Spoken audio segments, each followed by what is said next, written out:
Muy buenos días, mis queridos estudiantes, internautas, estudiantes de medicina, de enfermería, physician assistant, whatever. Bienvenidos al 2026. Este es su amigo el doctor Julio Manuel Martínez Echevarría para darles la bienvenida a nuestra primera sesión del año 2026. Y hoy vamos a continuar estudios, preguntas de coge múltiple en el área de neurología.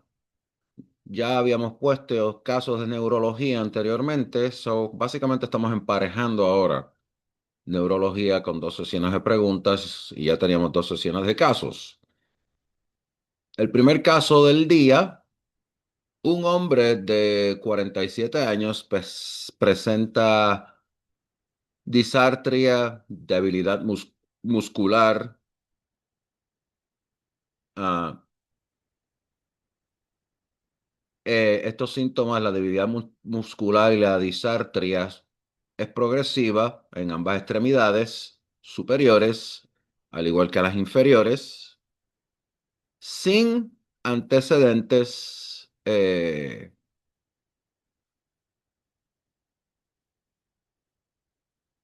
enfermedad neurológica o enfermedad reciente, ninguna pérdida de peso ni traumatismo. Y al decir traumatismo, sea agudo o no agudo, no hay ningún historial que nos indique eso.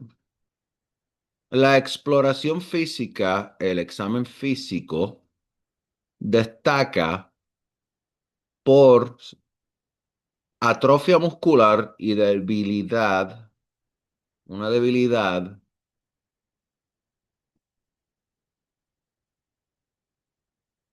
en todas las extremidades, perdiendo fuerza. Los reflejos osteotendinosos no están presentes, están ausentes en ambas extremidades superiores, pero son mayores de 3 en las inferiores. Se observan algunas fasciculaciones, un caso interesantísimo. El Babinski sign, el signo Babinski es ascendente bilateralmente y los pares craneales están intactos. Estudios laboratorios y de imagen, todo se encuentra de los límites normales. Un caso fascinante. La pregunta que nos hacen es la siguiente. ¿Cuál de las siguientes características se esperaría en el examen microscópico del sistema nervioso central? A. Una desmielinización de axones en las columnas dorsales y los tractos cerebelosos de la médula espinal. B. Una desmielinización de axones en la rama posterior de la cápsula interna del cerebro. C. Pérdida neuronal en la región de las células del asta anterior y los tractos corticoespinales de la médula espinal. Interesante. D, de dedo. Pérdida neuronal en la región de las células del asta anterior y las columnas posteriores de la médula espinal. Y la E, pérdida neuronal únicamente en la región de las células del asta anterior de la médula espinal.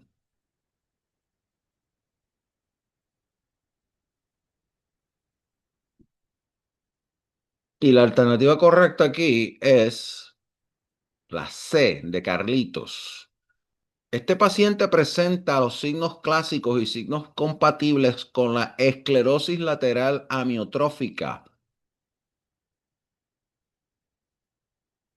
Lou Gehrig's, ALA, que afecta tanto a las células del asta anterior de la médula espinal como las neuronas motoras superiores. Y en el castellano, la esclerosis lateral amiotrófica se abrevia ELA, igual que el estado libre asociado. Todo es una coincidencia. La ELA produce una combinación de signos de neurona motora superior e inferior. Y aunque los déficits pueden ser asimétricos, No obstante,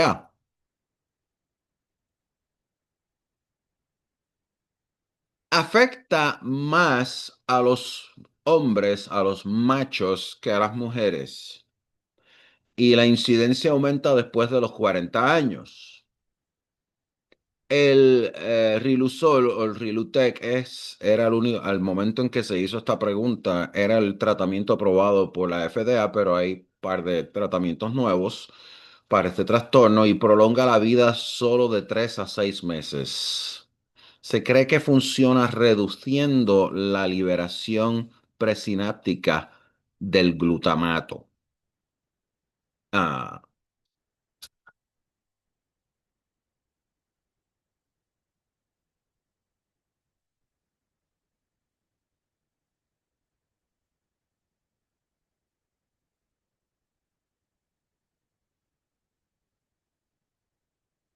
eh, en cuanto a las otras opciones,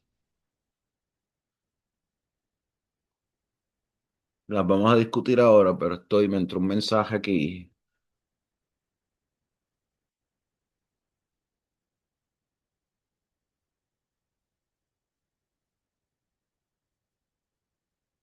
y estoy tratando de eh, descifrarlo. Alguien me envió un mensaje. Los tratamientos, exacto. Mencioné el Riluzol, el Rilutec o la Tiglutic o Exservan. Esas son las palabras, los nombres comerciales. El Rilutec fue el primer tratamiento aprobado por la FDA para el ALS, que es Lou Gehrig's disease, o ELA en español. También está la Radicava, que es un antioxidante que reduce el estrés oxidativo y se cree que contribuye a minorar la muerte neuronal de las neuronas. Eh, Qalsody fue el medicamento más reciente, no con calzón, como los calzones que uno se come en los restaurantes italianos, no. Qalsody, es con Qalsody, o Tofersen. Y este medicamento se aprobó en el 2023, hace apenas 3 años. eh, y este medicamento se usa en terapia genética, específicamente para pacientes con la mutación en el gen SOD1, the name, Qalsody. Eh, y se administra a través de una inyección espinal y el propósito es reducir la producción tóxica de SOD1, de la proteína SOD1 que ha sido que se le atribuye al Lou Gehrig's disease o a la ALA o ALS. Vamos,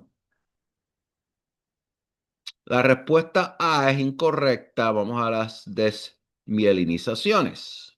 La desmielinización de los axones en las columnas dorsales y los tractos espinocerebelosos del cerebelo se producen en la degeneración combinada subaguda de la médula espinal.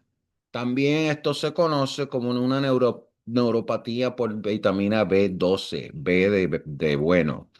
Se asocia con anemia perniciosa y va a provocar una pérdida de la sensibilidad vibratoria y posicional, o sea, afecta a las columnas dorsales, y una ataxia de brazos y piernas, afectando los tractos espinocerebelosos.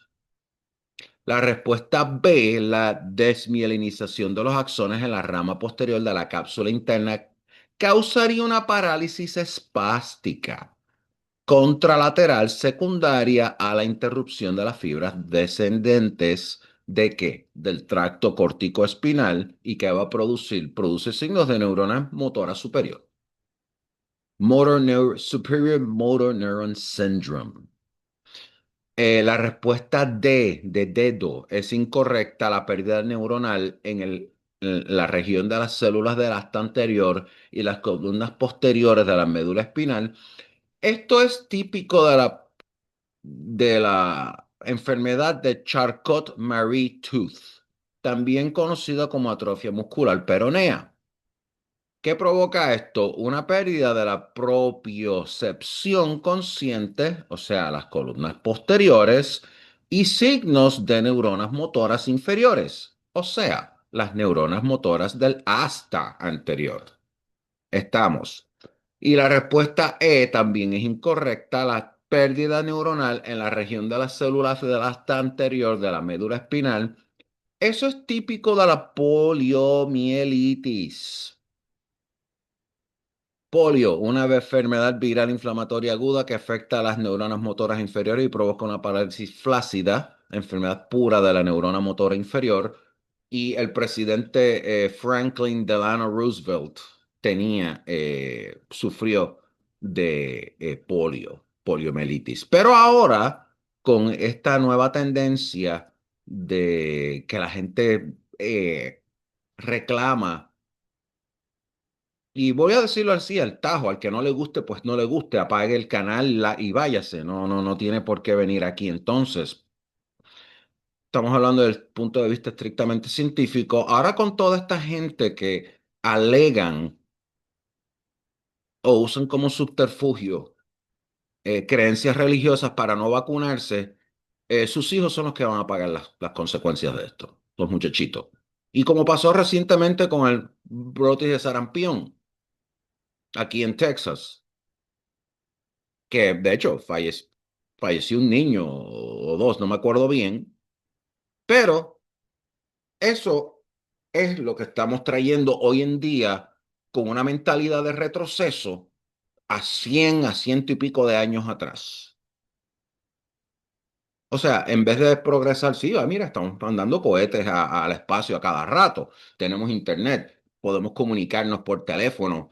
De hecho, un iPhone tiene más capacidad de memoria y de computación que las computadoras que usó la NASA para enviar el primer cohete a la Luna. Fíjense todo el progreso que hemos hecho. Hemos hecho unos avances fenomenales en el área de física cuántica. Estamos desarrollando inteligencia artificial. Pero por otro lado, estamos convirtiéndonos en unos becerros porque queremos ir atrás alegando creencias religiosas. Le pregunto a usted, ¿usted arriesgaría la salud de su hijo por creencias religiosas, por lo que dice un libro? Y perdonen, vuelvo y repito, 2026, resolución de Año Nuevo del doctor Martínez es ser tan feo como tan franco, y yo soy feísimo.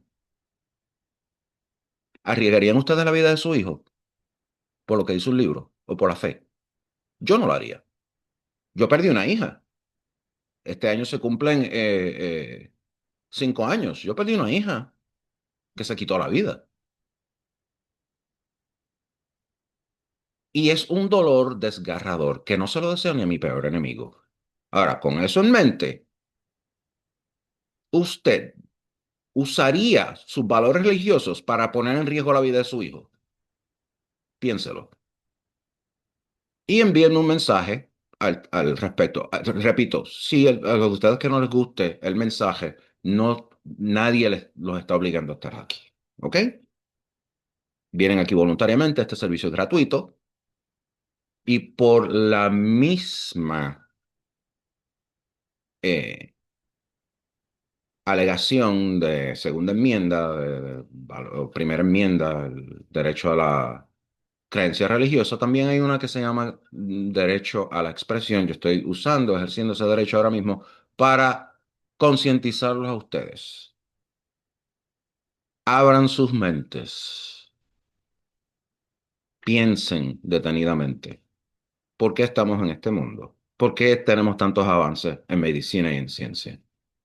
¿Acaso los tenemos para volver y retroceder 100 y 200 años atrás en términos de salud pública? Como que no hace sentido, ¿verdad? Bueno, anyway, ahí termina esa pausa. Vamos a la pregunta número 7 del lote. Aquella fue la sexta. Recuerden que habíamos hecho 5 en junio del 2025. En este caso, un investigador que estudia la función del hipotálamo extirpa el tracto hipoficiario supraóptico en ratas de laboratorio. ¿Cuál de los siguientes procesos se verá afectado en estos animales?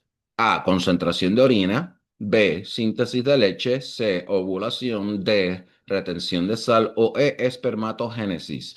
Y si pensaste enseguida en la concentración de orina, bravo, esa es la concentración. La contestación correcta es la A. Una concentración de orina se va a ver afectada.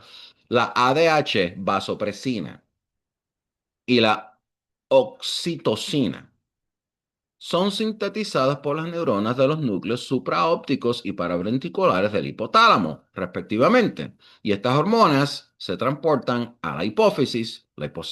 ¿Cuál hipófisis, profe? La hipófisis posterior. ¿Cómo? A través del tracto supraóptico hipofisiario. ¿Y qué pasa ahí? Bueno, ahí se almacenan y finalmente se liberan en los capilares que drenan en la vena hipofisiaria. Así que la ADH media la absorción de ¿qué? De agua, donde en los túbulos colectores renales a través de los receptores VV2. ¿Y qué hace esto? Bueno, esto va a permitir la translocación de acuaporinas y, por lo tanto, la concentración de orina. ¿Vieron cómo seguimos esto en pasos lógicos con preguntas relativamente pendejas? La oxitocina facilita la secreción de leche, pero no su síntesis. Y ahí estaba el truco de esa pregunta. Y también estimula las concentraciones uterinas durante el parto, pero no es la contestación correcta. Para hacer esto más fácil, piense en hipófisis cuando vea hipófisis e hipófisis. Claro, ¿verdad que sí? Piensen en eso. Y recuerden también que es importante la conexión entre el hipotálamo y la hipófisis anterior. Eh, la, esta conexión entre el hipotálamo y la hipófisis anterior es el sistema porta-hipotálamo-hipófisis. Bien importante que se sepan esto. Y a diferencia de la conexión neuronal del tracto hipofisiario supraóptico, el sistema portal hipotalámico hipofisiario es un sistema capilar que transporta hormonas sintetizadas en el hipotálamo que van a actuar sobre la hipófisis anterior. Así que la secreción de ADH, en respuesta a la reducción del volumen plasmático, es activado por los receptores de presión en las venas, las aurículas y las carótidas. ¿Qué sucede? La secreción de ADH en respuesta al aumento de la presión osmótica plasmática está mediada por osmoreceptores en el hipotálamo. Le pueden dar para atrás, rewind, cuantas veces quieran para repasar todo este concepto que acabo de mencionarles. La respuesta B de bueno. Fíjense que no dije B de bruto, B de bueno. La respuesta B de bueno es incorrecta. La síntesis de leche está mediada por la prolactina. Prolactin, prolactina, que se secreta por la hipófisis anterior y por lo tanto no se vería afectada por la ablación del tracto de transporte desde el hipotálamo hasta la hipófisis posterior. Aunque la oxitocina no participa en la síntesis de leche, como dije anteriormente, permite la bajada de la leche en mujeres lactantes. Esa es la excepción. Bueno, la respuesta C de carbono. La ovulación es estimulada por el aumento de la hormona luteinizante, luteinizing hormone, LH, justo antes de la mitad del ciclo menstrual. Y la hormona luteinizante es secretada por la hipófisis anterior y por lo tanto no se va a ver afectada por la ablación del tracto de transporte desde el hipotálamo hasta la hipófisis posterior. Big difference there, right?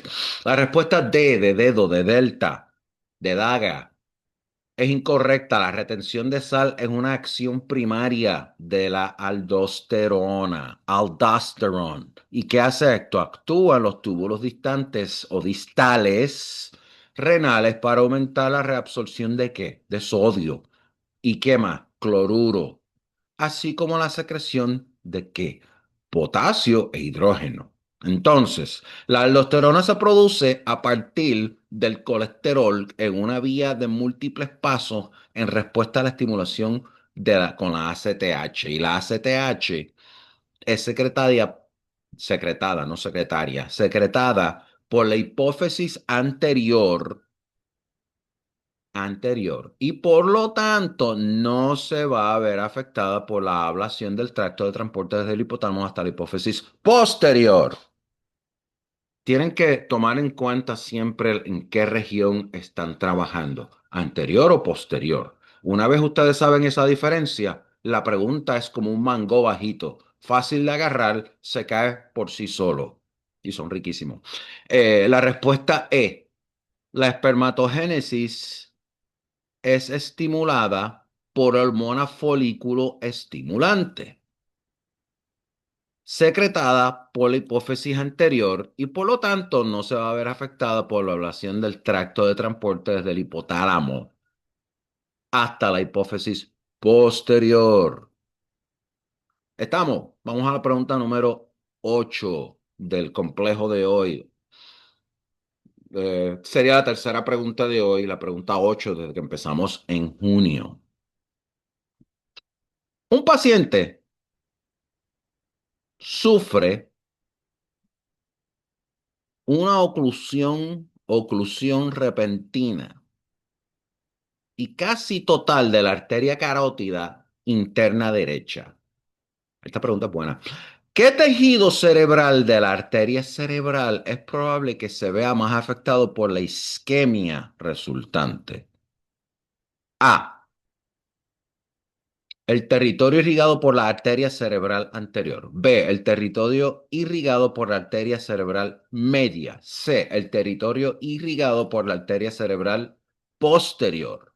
La A era anterior. Recuerden lo que les dije, la región. D. El territorio divisorio de aguas entre la arteria cerebral media y la arteria cerebral posterior. O E. El territorio divisorio de aguas entre la arteria cerebral anterior y la arteria cerebral media. Y esta pregunta es candela, es difícil y es truquera. ¿Por qué?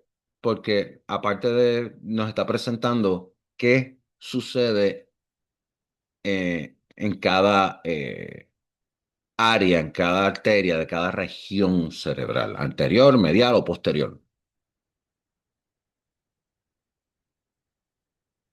La respuesta correcta es la E de eco, de heno, de Eustaquio. El territorio divisorio de aguas entre la arteria cerebral anterior y la arteria cerebral media. La arteria carótida, la arteria carótida interna, para ser más específico, la arteria carótida interna derecha, para ser más específico todavía, irriga tanto a la arteria cerebral anterior derecha como la arteria cerebral media. La disminución del riego sanguíneo a ambas arterias dañaría gravemente el tejido que se encuentra entre las distribuciones de ambas arterias. O sea, se jode la cosa. Esta área se conoce como la zona divisoria de aguas, la zona irrigada por las secciones más distales de dos arterias diferentes. Vamos a las incorrectas. ¿Por qué la A, que sonaba tan linda y chula, es incorrecta? Durante la oclusión de la arteria carótida interna, el riego sanguíneo disminuiría el tejido irrigado por la arteria cerebral anterior. Pero, sin embargo, el tejido en la zona divisoria de agua sería más susceptible a infartos e isquemias porque esta área se encuentra aguas abajo del tejido que se encuentra exclusivamente en la distribución de la arteria cerebral anterior. Lo bueno de este repaso es que ustedes pueden mirarlo, darle rewind cuantas veces les dé la gana. Eventualmente voy a poner un enlace con todas estas preguntas y respuestas para que ustedes puedan descargarlas y estudiarlas como les salga de los godrogos. Eh, la respuesta B es incorrecta.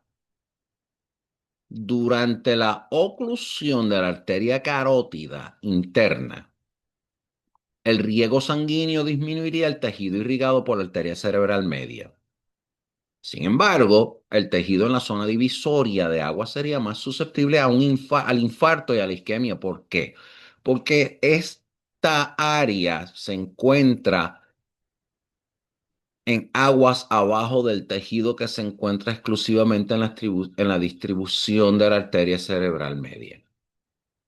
La respuesta C también es incorrecta, la C de Carlitos, no de Cabra Grande, de Carlitos. La arteria carótida interna no irriga la arteria cerebral posterior. Esta es fácil, esta alternativa es fácil de eliminar. Por lo tanto, el tejido en la distribución de la arteria cerebral posterior no sufriría un infarto. Anatomía y fisiología barata. La respuesta D de Daga es incorrecta. La arteria carótida interna irriga la arteria cerebral media, pero no la arteria cerebral posterior. Y por lo tanto, la oclusión de la arteria carótida interna y la zona divisoria de aguas entre las arterias cerebrales media y posterior seguiría siendo irrigada por la arteria cerebral posterior. En otras palabras, en esa área no ha pasado nada. Vamos ahora a la pregunta número 9, que sería la cuarta pregunta del día de hoy. Una mujer sin hogar, homeless, de 63 años, llevada a urgencias por la policía por estar desorientada y confundida.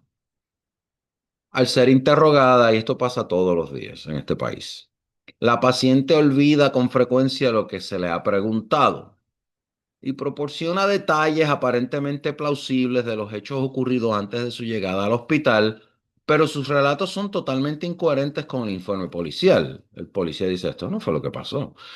En la exploración física se observa demacrada, con nistagmo y marcha inestable. Los registros de urgencia indican que ha acudido en múltiples ocasiones en el pasado por abstinencia alcohólica y lesiones relacionadas con el alcohol. Es lo que llaman en inglés a frequent customer o en las líneas aéreas a frequent flyer. Esta es una paciente regular. ¿En qué parte del cerebro se localiza la lesión que causa los signos y síntomas de este paciente? Toda esta novela para hacernos esa pregunta, la cual es una pregunta high yield. No sé si salió en la reválida esa espectacular que dieron en Puerto Rico recientemente, que creo que la invalidaron. Hubo un revolú ahí y la invalidaron, pero no sé si un tipo de pregunta cubriendo esta área se hizo o no. Eh, ¿En qué parte del cerebro se localiza la lesión que causa los signos y síntomas de la paciente? El nistagmo, marcha inestable, hablando incoherencias. A, la amígdala. B, los ganglios basales. C, área de Broca. D, cuerpos mamilares. Y E, área de Wernicke. Wernicke, como le decían allá en España.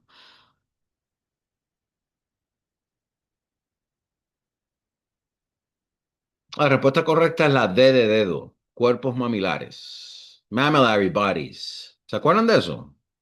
Los dichosos mammillary bodies, cuando éramos prepa en la escuela de medicina. Esta paciente presenta signos del síndrome de Wernicke-Korsakoff causado por una deficiencia de vitamina B1. Y por eso es que la E, que es incorrecta, es interesante porque menciona el área de Wernicke y tal vez uno de pendejo escoge eso enseguida sin analizar bien la pregunta, la estructura de la pregunta.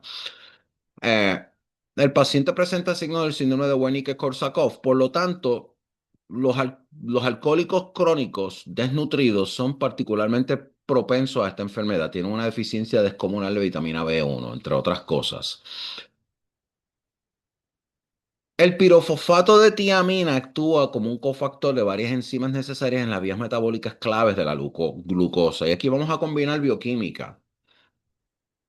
La encefalopatía de Wernicke se presenta primero y puede progresar a una psicosis de Korsakoff si no se trata. La tríada clásica de encefalopatía de Wernicke es confusión, ataxia y oftalmoplegia, una debilidad de los músculos oculares que puede provocar una diplopía o un nistagmo.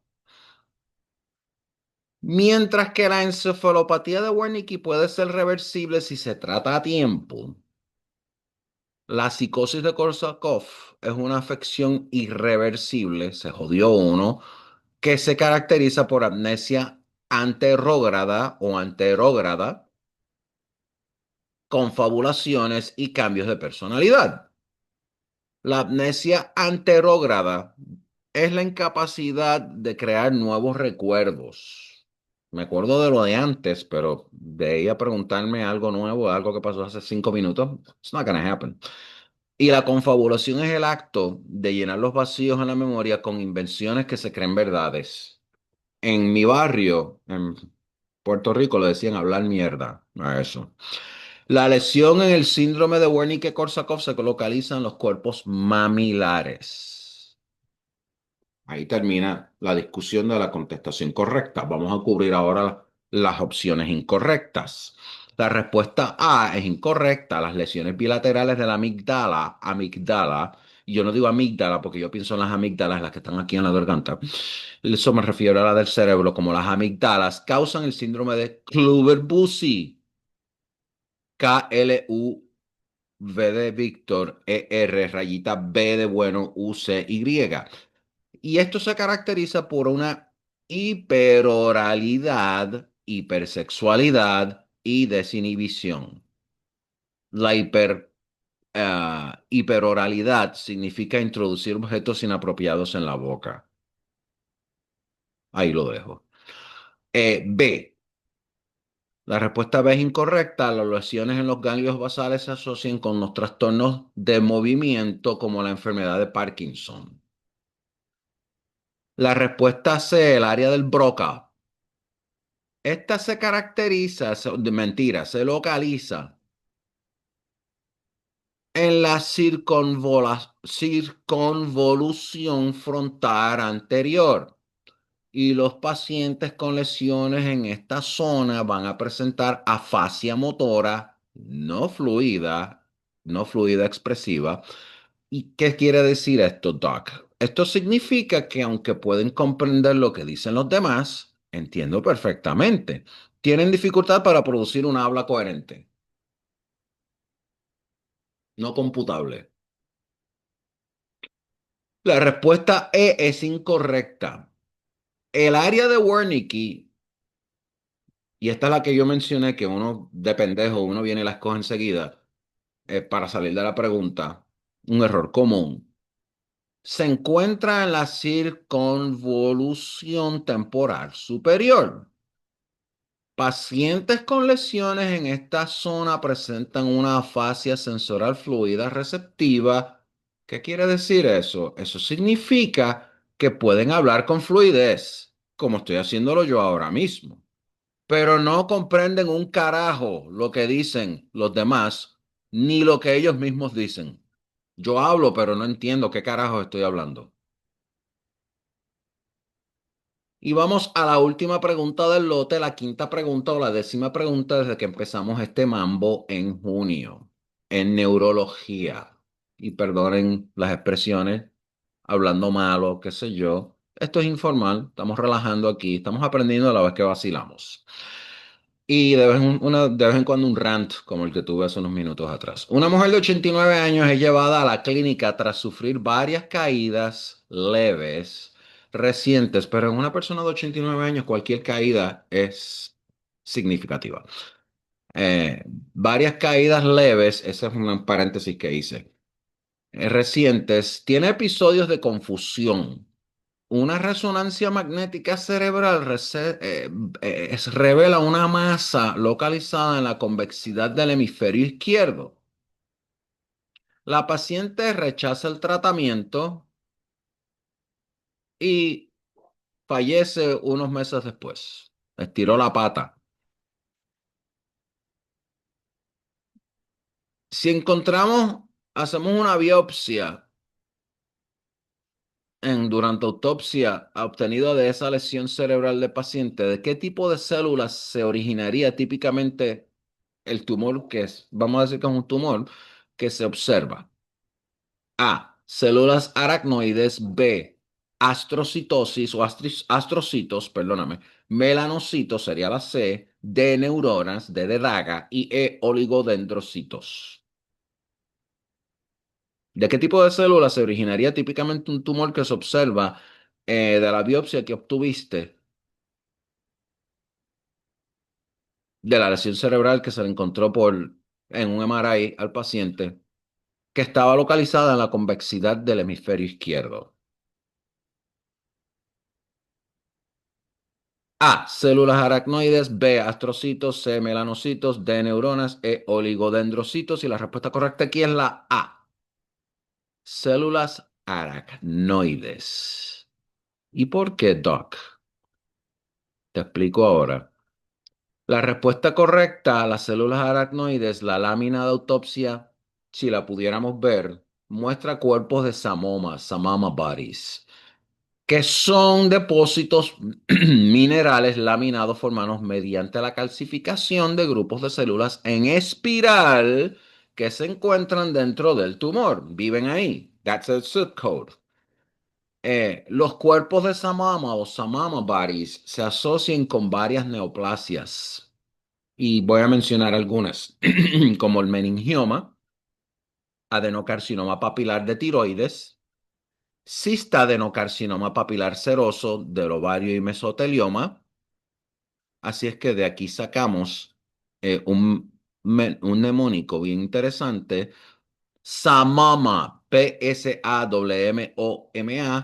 papillaries, P de papillary, en las tiroides, no P de pendejo, S seroso, como el tejido del ovario,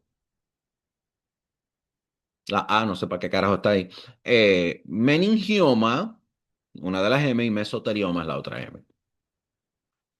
Dado el tumor de esta área del SNC y la ausencia de indicios que sugieran enfermedades metastásicas, sistema nervioso central, SNC, si no saben eso, Dios me los cuide, eh, sugieren una enfermedad metastásica.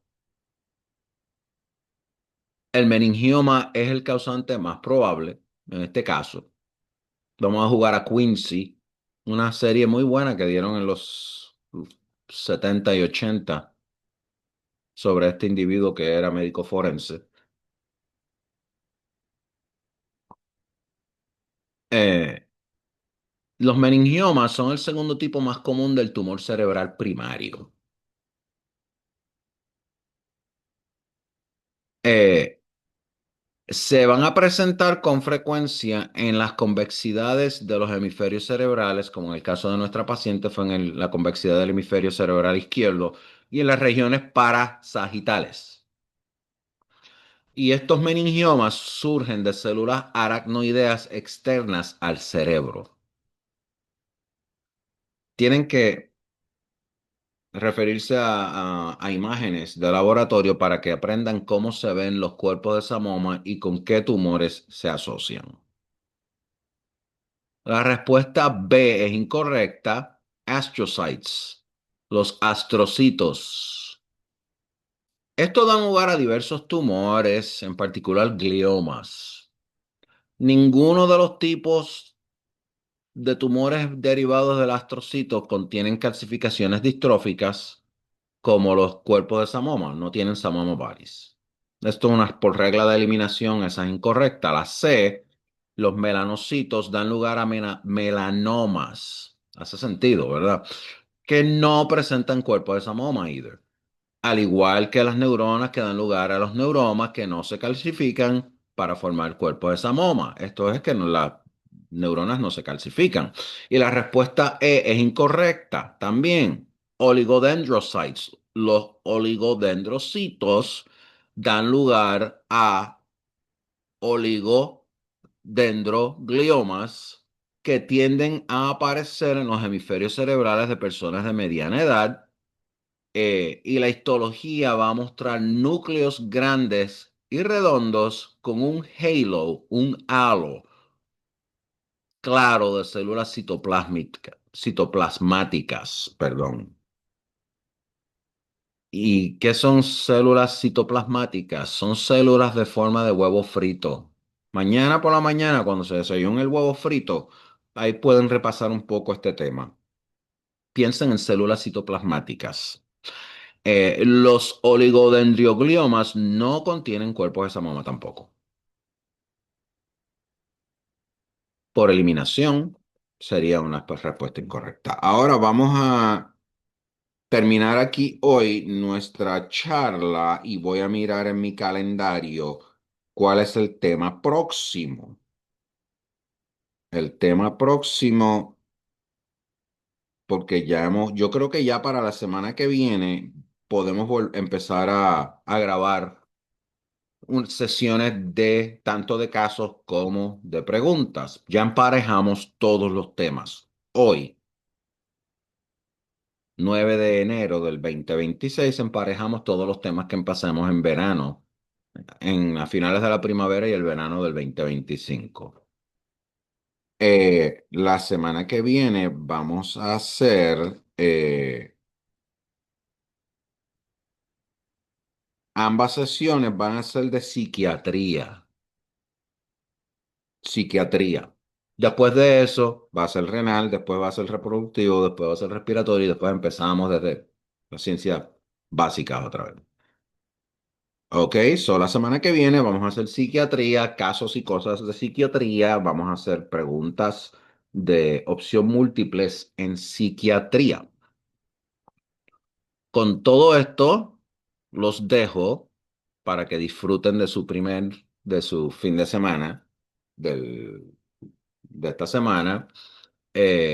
Nos vemos la semana que viene. Esto me vira la boina esta.